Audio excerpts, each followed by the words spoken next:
লঘুচাপের বর্ধিত অংশ পশ্চিমবঙ্গ ও তৎসংলগ্ন এলাকা পর্যন্ত বিস্তৃত রয়েছে।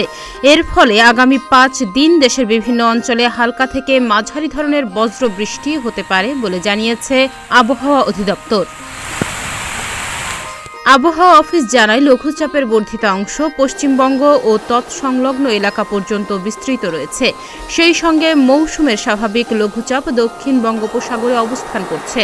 এ অবস্থায় শনিবার সন্ধ্যা 6টা পর্যন্ত রংপুর, রাজশাহী, ময়মনসিংহ, ঢাকা, খুলনা, বরিশাল, চট্টগ্রাম ও সিলেট বিভাগের অনেক জায়গায় অস্থায়ীভাবে দমকা হাওয়া সহ হালকা থেকে মাঝারি ধরনের বৃষ্টি অথবা বজ্রসহ বৃষ্টি হতে পারে।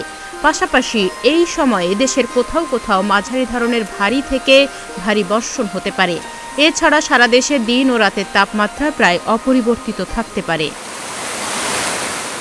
রোববার সন্ধ্যা 6টা পর্যন্ত চট্টগ্রাম ও সিলেট বিভাগের কিছু কিছু জায়গায় এবং রংপুর, রাজশাহী, ময়মনসিংহ, ঢাকা, খুলনা ও বরিশাল বিভাগের 2-1 জায়গায় অস্থায়ীভাবে দমকা হাওয়া সহ হালকা থেকে মাঝারি ধরনের বৃষ্টি অথবা বজ্রবৃষ্টি হতে পারে। তবে এই সময়ে সারা দেশে দিন ও রাতের তাপমাত্রা কিছুটা বাড়তে পারে। এদিকে সোমবার সন্ধ্যা 6টা পর্যন্ত দেয়া আবহাওয়ার পূর্বাভাসে বলা হয়েছে, এ সময়ে চট্টগ্রাম ও সিলেট বিভাগের কিছু কিছু জায়গায় এবং রংপুর, রাজশাহী, ময়মনসিংহ, ঢাকা, খুলনা ও বরিশাল বিভাগের 2-1 জায়গায় অস্থায়ীভাবে দমকা হাওয়া সহ হালকা থেকে মাঝারি ধরনের বৃষ্টি অথবা বজ্রবৃষ্টি হতে পারে। তবে এই সময়েও বাড়তে পারে তাপমাত্রা।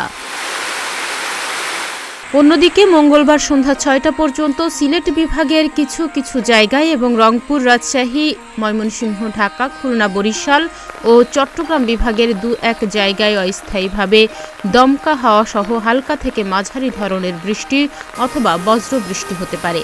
তবে এই সময়ে সারা দেশে দিন ও রাতের তাপমাত্রা 1 থেকে 2 ডিগ্রি সেলসিয়াস বাড়তে পারে। এছাড়া আগামী বুধবার সন্ধ্যা 6টা পর্যন্ত রংপুর, ময়মনসিংহ, ঢাকা ও সিলেট বিভাগের 2-1 জায়গায় অস্থায়ীভাবে দমকা হাওয়া সহ হালকা থেকে মাঝারি ধরনের বৃষ্টি অথবা বজ্রবৃষ্টি হতে পারে।